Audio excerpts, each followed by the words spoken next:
Okay. How is it there? Yeah. Well, we are trying COVID. We are still in. We're not yet out of the woods yet. Yeah. Yeah. So we are taking it easy anyway. Yeah. Yeah. But gradually we will be very soon. We'll be up and about, back on the road, starting again. Okay. Yeah. Only Yeah. waiting for the government to give us one or two more signals, then we are on the road. Yeah.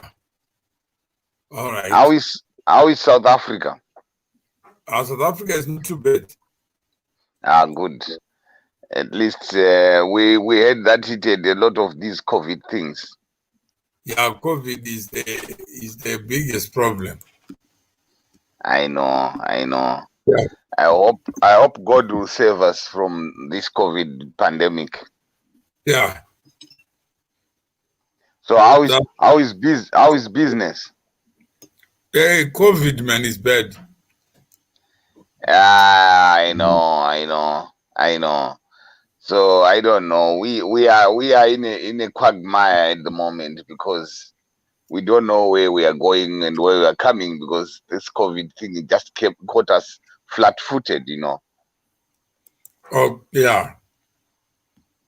But otherwise, at least we are gonna be starting very soon. I've got a business venture that I'm about to start. Um, so maybe we might need you guys to help us help others as well. Okay. Yeah. So, yeah, So no, welcome. We've started. You saw the invitation to this show. yeah, I saw it on WhatsApp. That's why I joined. Okay. What attracted you? Oh, well, the issue is primarily we're just coming from COVID, and the industry has closed. A lot of people have been laid off work, and I'm trying to find a way of actually helping people get back to work, so that some of them who cannot go back to work, I'm trying to help them start their own business ventures. Mhm. So because the effect of COVID is yet to be felt, if we don't take pro-action now, we're gonna have disasters in the coming years, because at the moment we are still in a state of shock, but the effects will be felt later on when the shock is gone. So Yeah. some people have to do something in order for us to alleviate the problems that are coming in the morrow, because other people don't realize that we are yet to feel the impact of COVID. Yeah. So that's the we're talking about the crisis in Zimbabwe. Yes, And do you think there is a crisis? And how best can the story of the crisis be told? that's a very good question. My perception is there is a crisis in Zimbabwe. Yes. The best way, that's the second part of your question. The best way I feel we have to tackle the crisis is by looking at the root cause of our problem, instead of pointing fingers. Because if we start pointing fingers, it will be like an endless cycle of pointing fingers, and this one pointing fingers, and so forth. Yet we are supposed to all look at the root cause of our problems. Where did it begin? How did it come to be where we are today, and why? So once we get to know the structure of the problem, then we can be able to tackle the problem from its weakest point. Otherwise, if we just go and say we want to solve the Zimbabwean problem, there is a crisis, without looking at the root cause, we are not going anywhere. That's my take. All right. So if we don't look at the root cause, and where is that root cause? Yeah, the root cause, from my knowledge, to get to the root cause, it's a process. And it's a process that needs research, intense academic research, because the root cause cannot just be identified with the pointing of a finger. We have to have scholars from universities do what is called systems thinking and systems engineering, because the solution for our problem needs to be engineered, but we Yeah. cannot engineer if we don't know the structure of our problem. Okay. Yeah, so we need to dig deeper, because if we use scholars, we're not going to be persuaded by political persuasion or otherwise, but we are going to be persuaded by the reality. And once we look at the reality without giving credence to affiliation to certain political mindsets, we will be able to come out with this with an agreed root cause. And from there, it's just simply like I'll make it very simple. When you go to a doctor, right? You go and sit looking at the doctor. The doctor cannot diagnose you if you can't if he doesn't if you don't allow him to take temperature, or you don't tell him how you felt the last 3 days, etc., or your lifestyle. The doctor cannot diagnose you if you just look at him and say, "Treat me." For what? Maybe you've got a broken leg, but you haven't told the doctor that you've got a broken leg, right? And you say, "Treat me." He will not treat you because you haven't told him what you have. You have a problem. This is the problem. How did it happen? That's when now we are like saying, if it is an infection, if the doctor gives you antibiotics, he's only treating the symptom, because he doesn't know where you got the virus or the bacteria. The way because you might get it in 7 days, you're okay, then after a month you're coming back again, because maybe your house is unhealthy, etc., etc. You come back with the same problem, because the root cause of this infection has not been attended to. So Okay. the doctor will give you the medicine, like IMF will give you the paracetamol. I mean, they'll give you the pain, the antibiotics. Fine. Yeah. And the antibiotics is not going to stop you from being infected after the treatment course 7 days is gone. You still get back to to your house, and if you don't change your lifestyle, you will get infected again. If you are, like, say, if you are going to the nightclubs and you get these sexually transmitted diseases in the nightclub, you still get it. Yeah. This is our problem. We are going back. We're going to IMF for treatment, right? But we come back again to the same lifestyle and get the same disease, and go Yeah. back again to IMF and say, "Well, I'm ill again." So the root cause has to be attended to. We cannot go anywhere without looking at the root cause. Otherwise, we'll spend much money, a lot of money, going for the treatment cause side of it. It's like treating malaria with painkillers. We're not attending to the root cause. Let's go and kill the mosquito so But that the person doesn't. when Yeah, so you that the sorry. when you look at it, you are in the UK. Yes. How long have you been in the UK? 16 years now. 16 years. And Yes. you think the influence you have or things that are under your control will be able to change the condition in Zimbabwe? No. So No, not at what all. if there's a crisis? What do you think would be the best role of you and people outside the country? Me, as an individual, what I can do is like I'm trying to do right now. Like I told you, I'm trying to start up a company where I can help people sustain their lives. No, I'm saying is, do you agree that value is what gives you value? Once you start giving people fish, they will never be okay, because every time they don't have fish, They'll come back again. Yeah. So what is it that you can do outside the country? From my own experience, to be honest with you, there is a problem within our behavior, because I've always said we don't have to go on blame games. We have to look at ourselves, because we are part of the system. Being in the diaspora does not mean to say I'm no longer a Zimbabwean. I'm equally affected by what is happening in Zimbabwe, because I have to look after my siblings, I have to look after my parents, I have to send them money, I have to do this, everything that is needed to be done.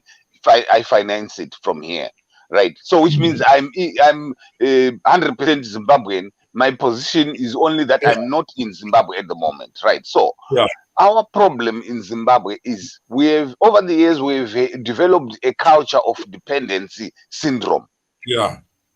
And that dependency syndrome is already encroached into our culture, into our lifestyle, and we have now evolved to become a corrupt society. Yeah. Whereby even my brother, I don't trust him sending him money. I have to look at maybe his son or so, those people who give me respect. When I tell them to do this, they will do it. Whereas if I give the money to the father, he will say, "Oh, I changed the plan. I'm now doing this," without telling me he has already changed and everything. So it cripples my ambition to try and change, because this is because of corruption. We have imbibed corruption with our mother's milk. Right now, we talk about things that are beyond our control. Right. Let's talk about things that are within our control. There is a dispute in Zimbabwe as to what is a crisis and what is not a crisis.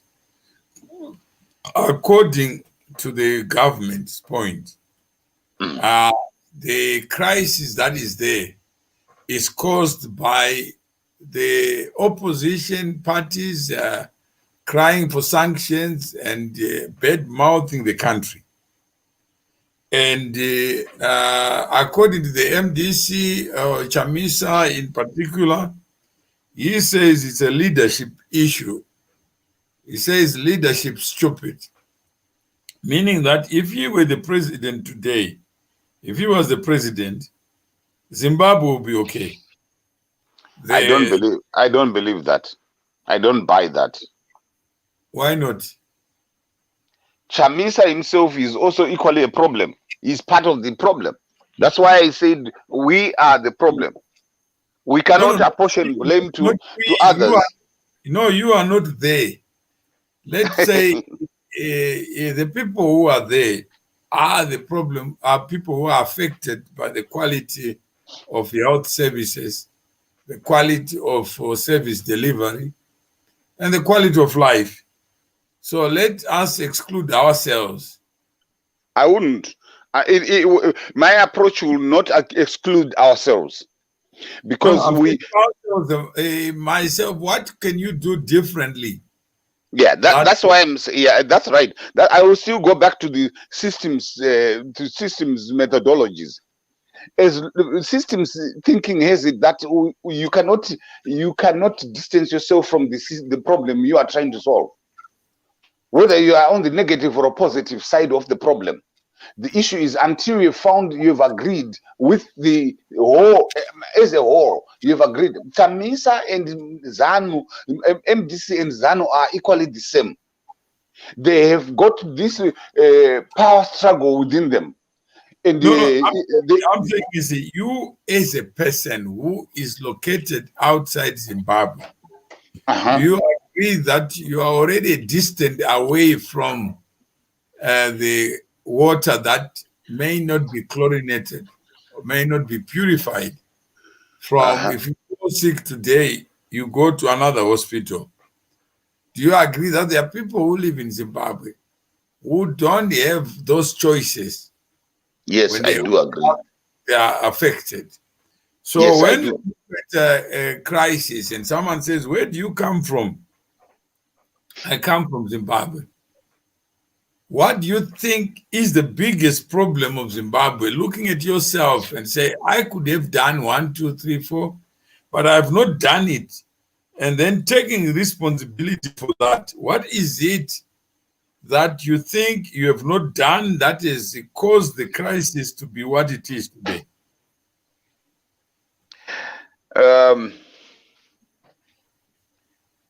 As an individual. As an individual, because I'm talking to you, because people are saying, "Who is Alan? Who is?" They want to see you. They are not seeing you. Right. The issue is, one swallow does not make a summer. No, we're not saying that it doesn't make it. What we're saying is the individual is the one I'm talking to. Who is Alan? But the situation in Zimbabwe needs them. You can't make the world turn as an individual. Yes. The environment in Zimbabwe is precarious, right? And for an individual to have a silver bullet, it's neither here or there. It's far-fetched. The reality on the ground is completely different from what one can say stereotyping of solutions. The problem we have is we are muzzled as a nation. We have no freedom of information. So you cannot do. I cannot do anything as long as there is no freedoms. I'm saying you and I are talking, and we are free to talk. Yes. And I see a problem as illiteracy, that we don't have a shared understanding of a problem. And therefore, to solve it is difficult. Agreed. So, I do agree with you. I do agree with you 100% that we don't have a common understanding of the problem. This is where the root cause mechanism comes in. We have to agree that this is the root cause. Until we agree the root cause, we can have a common agenda. But if we have got different knowledge of our problems. What I'm saying is, you and I, now we are joined by Wildfire. That's the three of us. What is it that the three of us can do, and not point fingers at anyone? Whatever is not happened is not happened. So that's all I'm asking, Alan. When you we need to educate the people, but how do we educate people when we are muzzled? No, people need information. The three of us were located outside Zimbabwe. Yes. And I don't believe that anyone is muzzling you right now. No, not me, but we as Zimbabweans. No, we as Zimbabweans. You are not Zimbabwean. You are a person born in Zimbabwe but living outside Zimbabwe.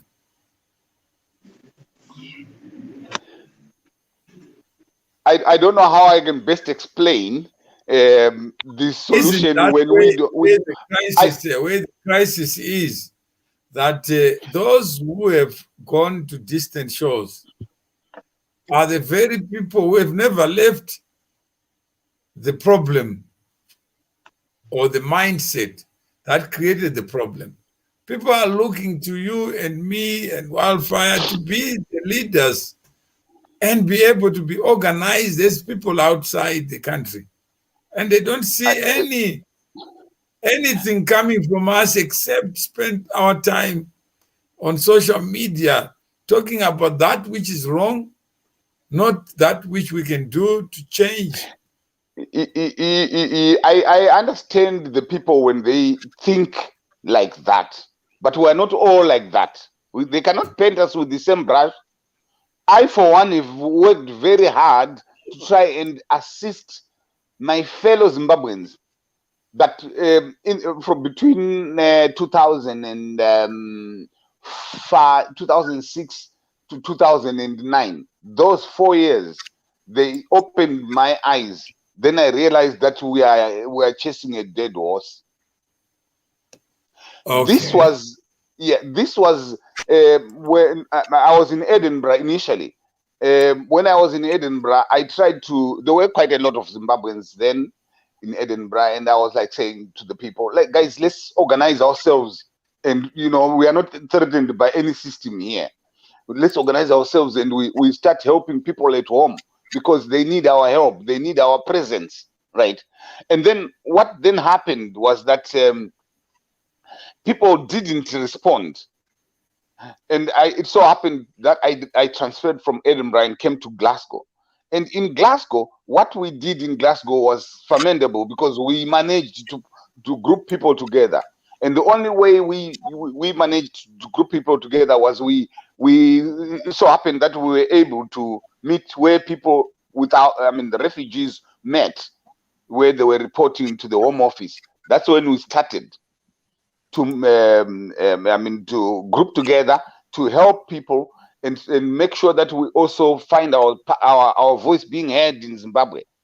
And so I was one. We formed the MDC branch in Glasgow, right?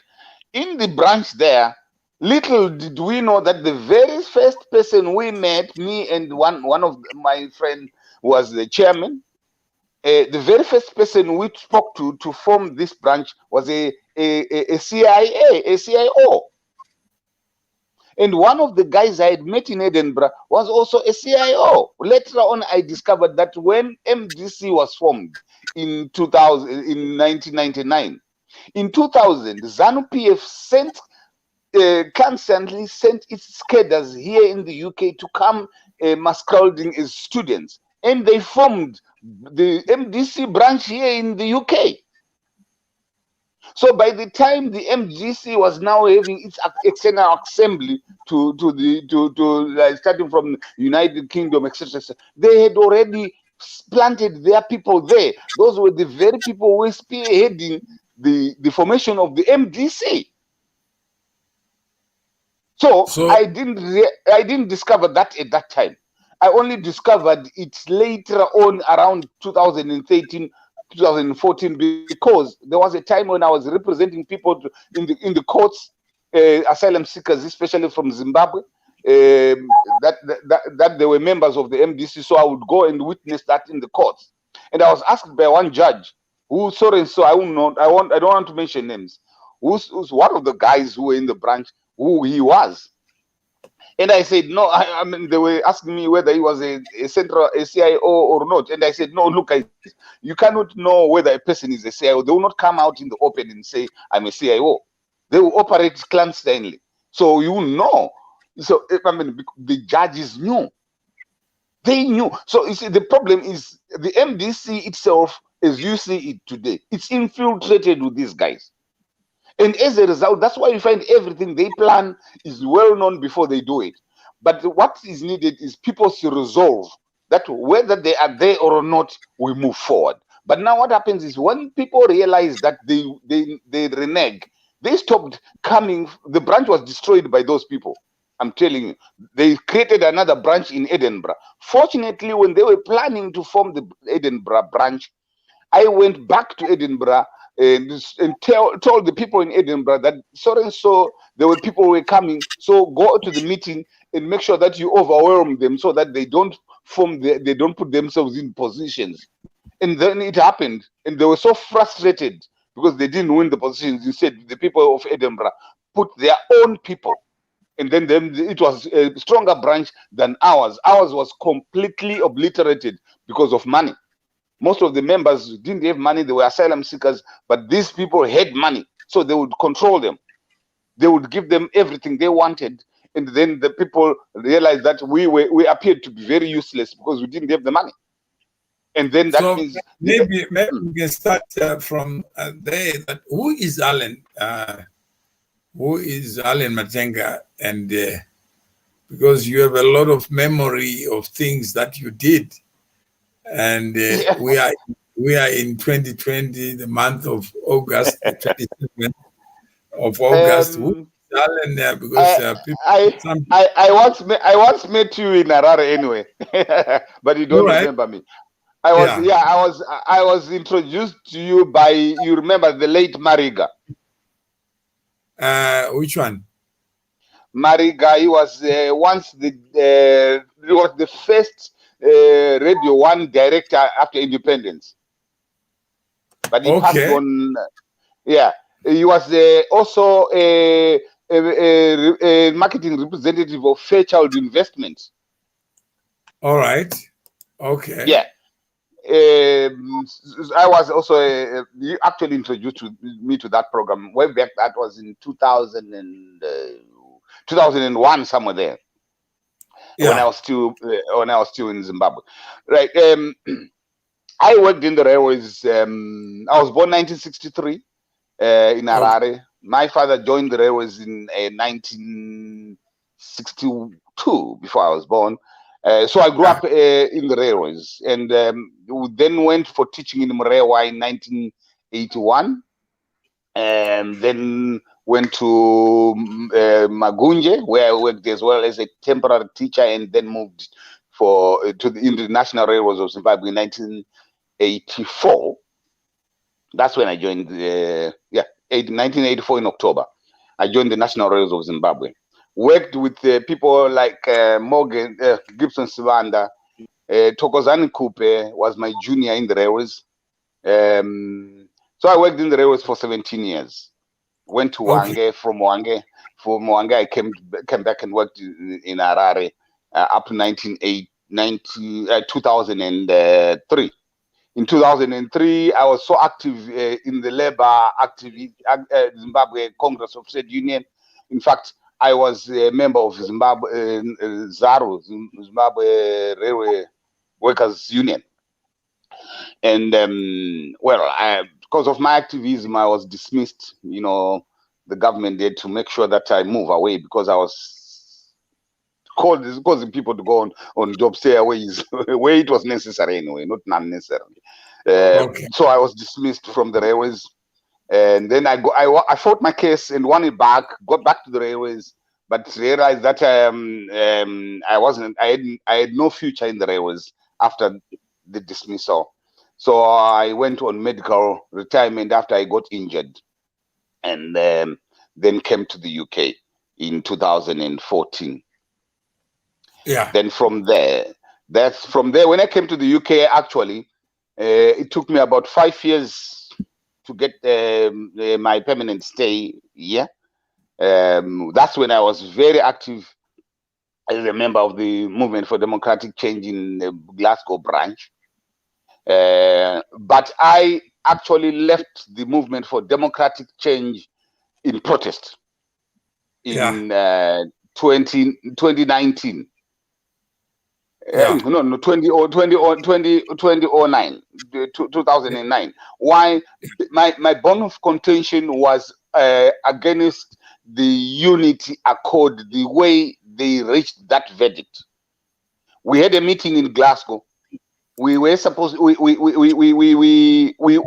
told that there has been a consensus reached from Harare that there's gonna be a unity agreement between MDC, blah blah blah, and I was like, so no, I thought it was supposed to be us in the branches having an election, and then we go for the district elections, then we go for the provincial elections, and then we go for the national elections on a decision of that magnitude. And then, but they said, oh no, we're not going to wait because it's already done, blah blah blah. Like, that's not democratic. We are supposed to decide from the branch level. If our branch loses, that's it. And if the rest of the other branches are a majority against us, that's okay, no problem. But as long as the person on the ground has been asked and has had their own say and lose through an election. Okay, and I said for that reason.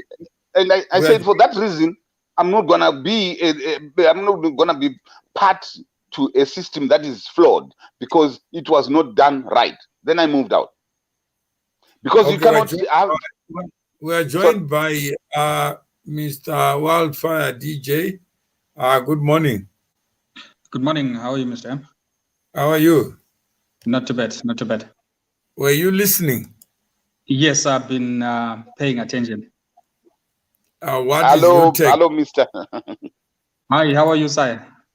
I'm all right. How are you? Good. No, I mean, I've just been following, especially the part where you were saying that he's not Zimbabwean, but he's somebody that has moved out of Zimbabwe. And what is it that each and every one of us can do in our respective countries where we are? And obviously, him stating the fact that he was part of the formation of the MDC in Glasgow, which was apparently infiltrated by the state agents. As much as we know that that would happen, but what is it that we have to do differently? As much as the state agents can infiltrate these organizations or movements, with all these political parties that have been formed in Zimbabwe, there seem to be nothing that is happening that is of change. Things are still the same. And what is it that now we need to do differently to be the difference? And if we're saying there is crisis in Zimbabwe, how do we sort of tackle that crisis from wherever we are to be the difference and to be the change? That's my take. Okay. So when we look at Zimbabwe and look at the turning point as that point the country has reached, and you were using President Mnangagwa's mind, do you think Zimbabwe has reached a turning point in his mind? In his mind, yes, he thinks Zimbabwe has reached a turning point. He thinks he's done a lot. He thinks Zimbabwe is heading in the right direction, according to him. According to him. But yes. According to him, he's also saying Zimbabwe cannot reach a turning point because it has many enemies within and without. And now the enemies within and without are working together to unseat him, to undermine a legitimate government of Zimbabwe.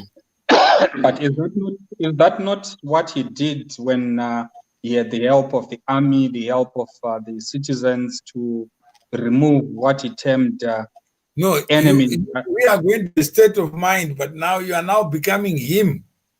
No. I'm going into his state of mind. Yeah, right now. He's saying that there is enemies within. But when he was setting out to remove enemies within Robert Mugabe, what did he think was going through the mind of Mugabe at that period? He says, I was the voice of the people is the voice of God. And God made people go into the street and they removed Mugabe peacefully, thank God. And that he was the chosen one. So in his mind, he is the chosen one, but then things are worse in his tenure. Worse according to who? He is saying that the things are worse because of detractors. It's a tough call. But don't you think for you to get to understand each other, you have to understand the mind of the person you disagree with? You can do that for starters. Yeah, then you can then understand what needs to happen. That let's just listen and talk about someone's state of mind. Not everybody, not ZANU-PF, because ZANU-PF does not have a mind. MDC does not have a mind. But the individuals... Yeah, Mr. Mawere, let me interject there. The ZANU-PF is a system. And a system has a leader. And if a leader has a certain mind, or if the system is a dictatorial system, the leader, what he says goes. So it's also equally important to study that individual's mind but we cannot study the individual's mind outside the whole system. The whole system has been... Alan, who is your leader? Yourself? Political leader or otherwise? No, whatever, who can cause you to be what you are not. I cannot be caused to be what I'm not. So why would MDC be a system that causes people to be stupid when they should be smart? No, it doesn't. Those are narratives used by those people who want to stay in power. MDC is actually captured on its own as well. I'm just asking you as a person whether you have witnessed this system influencing you to be who you are, take you to the UK, and still talk about things that me and you are not in control of.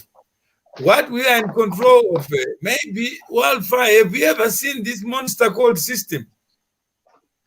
No, I haven't seen. I've seen it. Systems. You are a system. You are a biological system. If your leg is not okay, you cannot walk. If your headache is aching, you might not even be able to talk. So I'm giving an example of a system.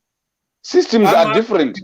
Wildfire, whether you have been woken up by a system, an alarm clock set up not by you. No. You know, when we talk of systems, we're talking of diverse things. There are biological systems, there are social systems, there are the political systems, there are the physical systems. All those are systems. But when we are looking at a political system, it must be produced. Every system has input and output, input, process, and output. So there is no another system which doesn't work like that. So when we look at systems, we've got to see whether a system is producing what it is meant to produce. If it is producing rejects, it's a rejected system. Okay, Wildfire, it's your turn. Do you agree with the narrative? Because for us to have you, myself, and Alan to agree on anything, it means we must go deeper into this, because Alan is saying there is a system that causes problems. So the crisis is systemic. It is caused by... I don't think there is a system, but what is there is myself and Alan, who are the individuals that are being the problems. So if we change our mindset, then we can change. On a Zoom because call. The system that speaks of its architectures are the people. I think we had a comment earlier on which was posted by Chile, where he was speaking about in 1987. That is where the problem started. It wasn't the system that started the problem, but it was us, the people, that started the problem. We celebrated the guys who came and did the coup in 2017. It wasn't the system, it was us, the individuals, that took part in that celebrated that.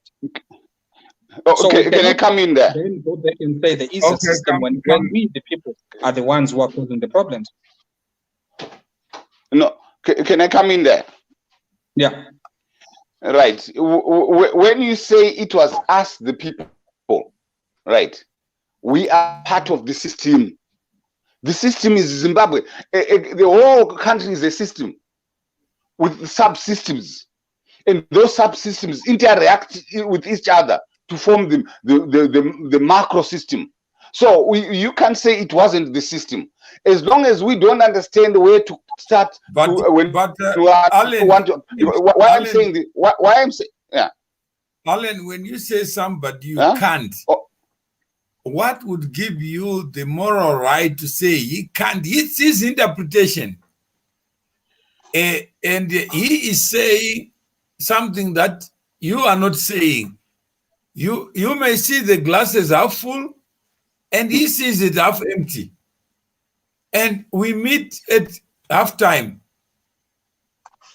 No, what I'm saying is he's saying agreed. What he believes, that actually no system has the properties of a human being. It is human beings who... It's human Mr. Mawere. Less value. It's not a system that creates Coca-Cola. Okay, can I say something? The creation of Coca-Cola, Coca-Cola cannot be, the process of creating Coca-Cola is a system, including the human being as well, as one of the elements of the system of creating Coca-Cola. So, no system can cause a human being to create Coca-Cola. Yeah, but then there's got to be a system of nature. The natural environment is also part of... Where is that in the animal kingdom? Maybe wildfire. Have you ever seen a system in the animal kingdom where you can convert? Yes, it's a system, Mr. Mawere. It's the wildlife, the whole world, Mr. Mawere, the world is a system. The galaxy are system, the solar system, the galaxies, all these things are systems. We have to understand the systems first before we start moving to try and solve problems. I don't know whether it's a system or it's just part of order. I think there is order in the animal kingdom. There is order in us as the human race. There is an ecosystem. What is an ecosystem? Okay, he's gone. So, do you think that? No. Do you think that we ought to have a deeper discussion about what an ecosystem is and what it is not, so that we we have to start from systems thinking, Miss Mawere. Where I derive this idea of systems thinking is from an academic point of view. I actually studied computers, right, as a database developer, right? You have to understand the systems thinking, how it was introduced, historical. It has got a historical persuasion. Even in Europe, they bought it from Germany in 1945. That's why Europe is developed, because they wanted to find out why Germany was so powerful in the Second World War, and they realized that Germany was using systems thinking, and they adopted it. Alan, we may be talking at cross purposes. Elizabeth Linetti says, "What is a system?"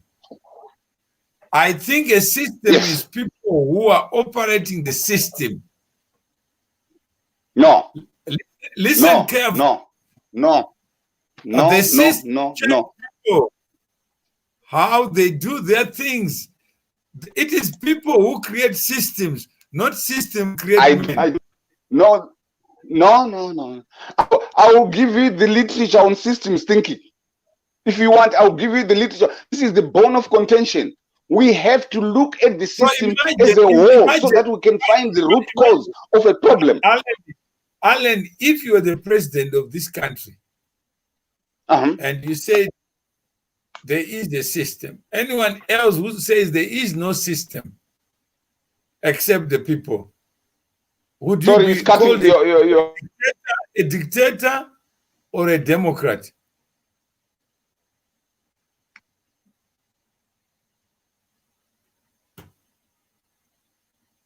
Hello? Okay, I think he's wildfire. If you lived in a country where the leader is Allen, how safe are you? I'll pack my bags immediately. Okay, he's frozen. Yes. Yeah, I think it's a network. It's a network issue. It's a network issue. Yes. So imagine we have strong views about what a crisis is and what is not. And I am the president, and I tell you, there is no crisis in Zimbabwe. The only crisis I know is that the one that is caused by malcontents. How would you solve that problem?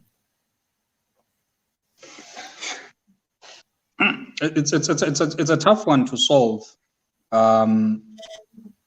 because you think that the world view that you have is everyone's worldview, and you think everything else is organized into these small systems that you think, and you think that people don't exist, but systems are there in place of humanity. Yeah.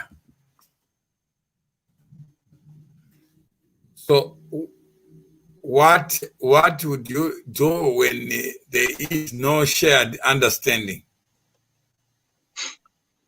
See, also the issue of a shared understanding, I think also that is where the problem is, because we seem not to get this idea of a shared understanding or really define what a shared understanding is.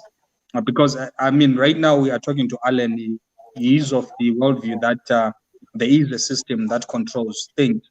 But then on the other hand, we're saying there is no system, but there is individuals. But then when these individuals come together, what do they become? Who is a member of C2C? Good morning, Lapson. Morning, Mr. Mawere. How are you? How are you? Did you manage to listen, or you were provoked, or you were angry? What made you come this far? No, I didn't manage to listen. I just saw it now. I was a bit held up, but I wanted to follow up, see what's happening. All right. And from what you have observed so far, the question that we have is, you have heard so many people saying ZANU-PF is a system, MDC is a system, and Yes. you can't change it unless you remove the system. Have you ever heard that narrative? Sure. I always hear people say that. Okay. We have Alan, who is boldly asserting that a system is what we need to look at. And there's an opposite view that has been expressed by Wildfire, saying there is no system without people. It is people who make systems. Which side? Okay. Okay. I also had a question when you say, if he said it's the system, and I believe there is no system without people. So what is he saying when he's saying you need to do away with the system? Is he saying he needs to do away with people? Yeah. He is saying that there is a system, and the people are irrelevant in the first instance. It is the system that he is familiar with that has caused the Zimbabwean crisis. I would not believe that. I would not believe that, because who implements the system? Isn't it? It's people. The system, what object is it which we call a system? No, he is no longer here with us. Okay. And Blessing says, I would like to be part of the panel. That's all we're trying to do, Blessing. Make you part of the panel so that you can use your voice. And Elizabeth, that's what she has observed. And Elizabeth is saying, he is very argumentative, not listening to what other people are saying. He might blame ED, but it's the same with ED. If he's the president,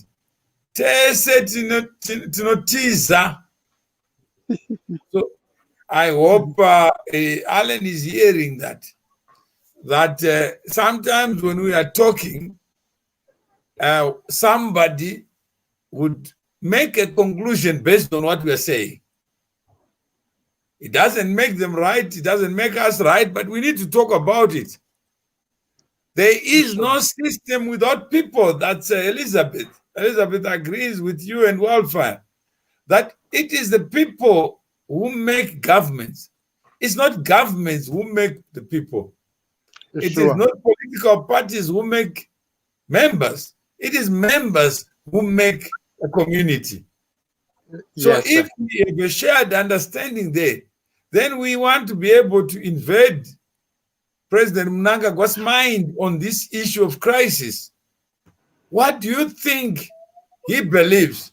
And if he believes that, why would a judge not believe the same? If he is the leader in the traditional sense, he says the only problem we have is people like Hopewell, like Jacob Ngaruvume. and their Western backers. So if I'm a judge, I already have that internalized with me, that if I give you bail, then I'm upsetting the leader. So when you are denied bail, you may think the magistrate is not mindful of the context in which he has to operate.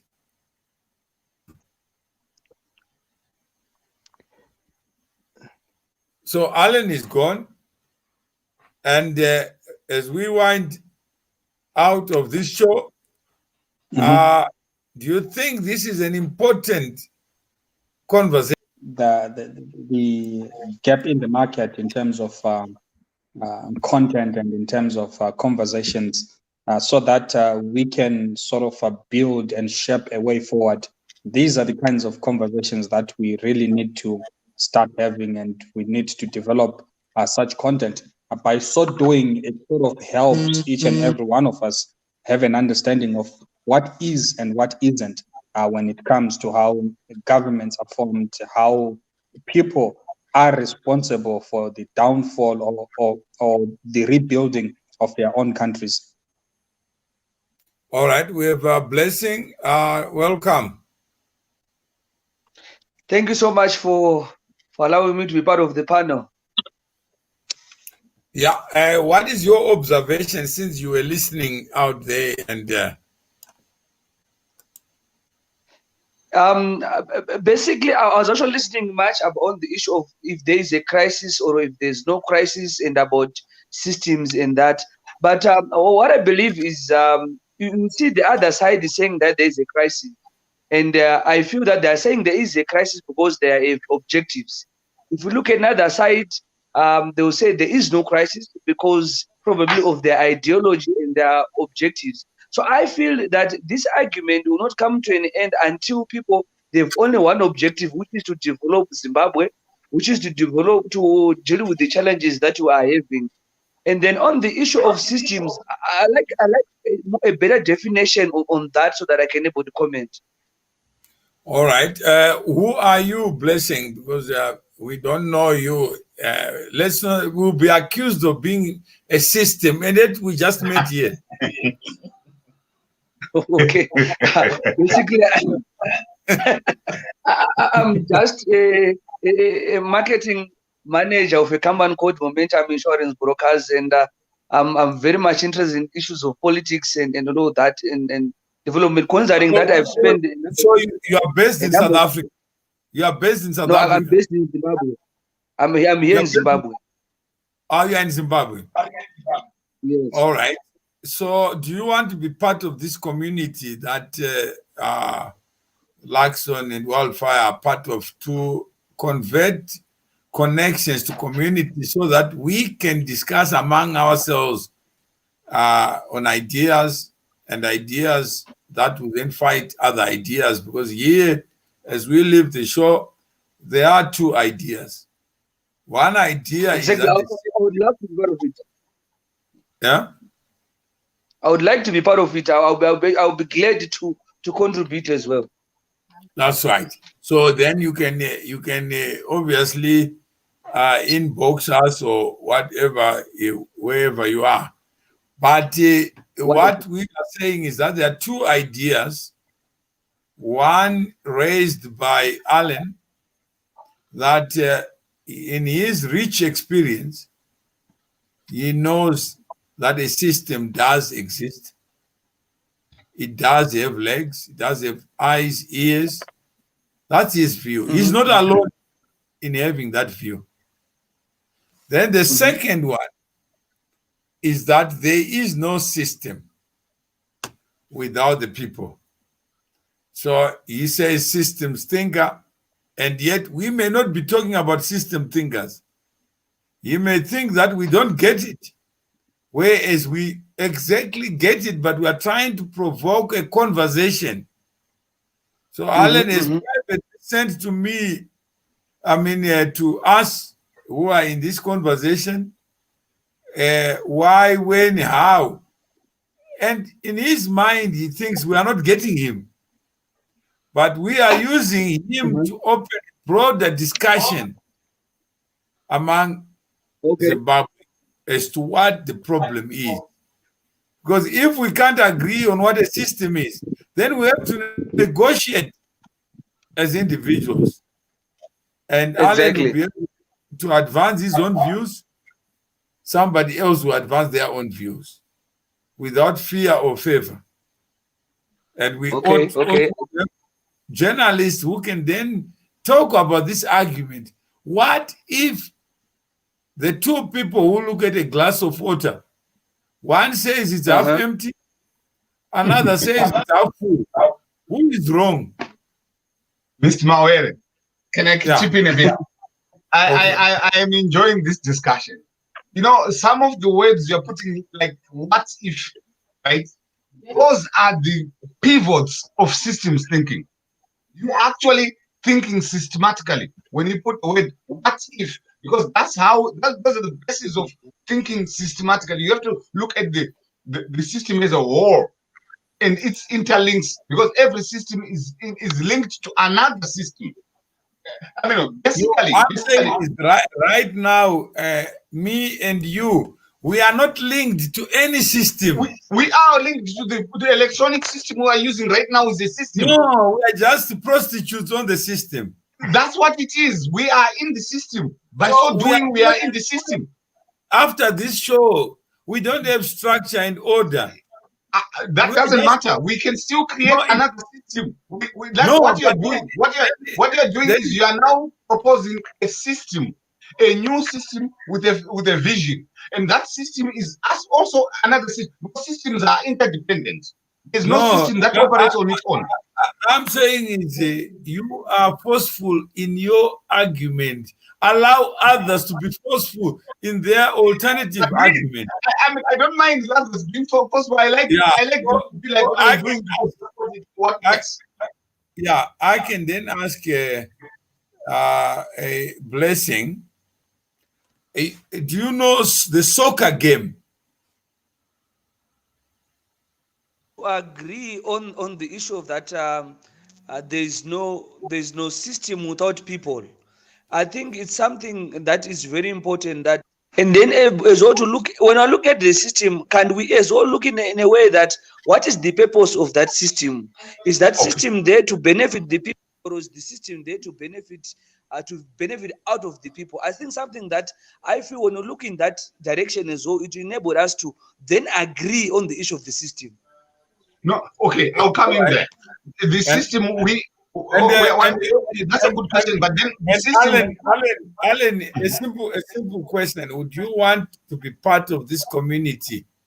Where yes, I would. Yes, I would. Yeah. And maybe we can close there to say, Wildfire, you are already in. Luxon, you are in. Where perspectives are negotiated. Paradigms are negotiated. Luxon, would you want to close your side? Sure, sir. Well, I wish I can be in people's minds to expand this community. Mr. Mawere, there is actually the problem that we have is this has been a subject of the day every day when we are on this platform, that we are not sharing a common understanding. How so? I heard Alan saying he had experience, like you are saying, he's rich in experience of political parties and the system in Zimbabwe. But the difference between him and us now, or me, is we are not sharing the same understanding. To then appreciate the other person and not have hate or hate speech against the other. Okay, that's profound. And Wildfire? Yeah, I think we really need to have this conversation, expand on it more, This is what we call battle of ideas, and battle of ideas is healthy because we get to learn from one another. So looking forward to having more of these conversations with Alan as well, and other people who would I've sent want to a be link. part. I've sent a link, guys. On I think Ms. Mawere, you can distribute that link. It will help a lot of people. We will not even struggle if you read that. It is a wealth of information about systems. Then we understand where we are coming from, because what we are doing right now is part of the system. So we have to understand the system first. All right. We are creating a system inside another system that is already existing. So we need to know what we are doing first before we can start moving. Okay, so no amount of documents actually can create common sense. No amount of lecturing can create reason and logic. That's philosophical. That's philosophical, but in reality is we have to, what we're doing, if it's written in a piece of paper. I thought I was summarizing my side. All right. And okay. You have given yours. But before I can even finish my line of thinking, Alan is already telling me that I'm wrong. No, I'm not saying you're wrong. I'm saying I'm not saying I'm sorry. I'm saying that's philosophical, not being wrong. Yeah, but allow me to be philosophical so that others may understand my philosophy. Right. So it's a battle of ideas, and when you have a battle of ideas, there is none that is right or wrong, because the choice is vested in the individual to look at those ideas and be able to make their own decisions. Right. There's whatever I know need not be known by others, but what I know, I have a chance to explain to others, so that they may know the world through my own eyes and through my own ears, through my own legs, because I have to present myself where the evidence is. But what makes human beings who they are different from other animals is that they have a power of free will and the power to make choices. Liberty is a basic and fundamental right. Even if when I hear you, I may choose not to hear you. But it's only when we pause and reflect and hear all the other sides that we may be able to find progress, because it is the individual who is the driver of change. It is not a group of people. It's not systems. That's an alternative view to what Alan is proposing, that no system can aggregate the human mind. No system can make choices and substitute the human beings in it. It is human beings who are self-interested, acting in their own self-interest, that can create systems to serve their individual needs. But in doing so, they are serving the collective needs of the people in it. So there can never be a donkey that converts gold into a ring. What for? But we are trying to build a structure for people who are self-thinking, who are stubborn, irrational, random, subjective, nepotistic, corrupt, like me and everybody else. When I'm looking for someone to do a job, I only limit to people I know. Those I don't know, it doesn't happen. If I'm looking to marry somebody, I cannot marry someone I don't know. So first is we must get to know each other. Then we can create structures, platforms to save us, not structures to undermine us. Government exists because it is the people who gives it legitimacy. It is the individual who votes, not government voting. So public power is created by citizens as individuals, not as collectives. So on that note, those who are keen to be part of this community where ideas are celebrated, where dissent is celebrated, then let's be members and use radio to provoke people to become organized, not to end the conversations here, to fight each other, and to try to convince someone with whatever. If you are a Christian, don't bring a Bible here. Talk about your views, and we respect your views, and we can disagree or agree without somebody saying, I went to heaven. And let me tell you that if you don't do this, you won't go to heaven. This is a platform where everybody is a sinner, and we are all trying to make the best of a complex life, uncertain life. And how do we make good on it? By knowing each other and creating whatever structures we need. And let me just finalize the story of Zimbabwe is so controversial. The events are unbelievable, and yet so true. Everything is unique. Nothing makes sense at all. Question, why don't we take time to reflect on that? The world is totally confused. I can't talk of the world. I'm too small to talk about the world. Even to talk about myself, what's going to happen today, I don't even know, Signor. So I would not waste your time, Signor, to talk about things I don't know. And you are assuming there's a genuine desire for prosperity. Zimbabwe is a parasitic system where the parasites are bigger than the host. Fine, let's go to the parasites. Perhaps we can provoke the parasites to come forward, and Tokoza knows everything about the system.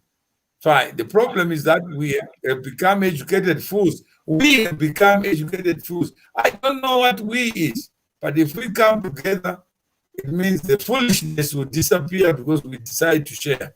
Thank you very much.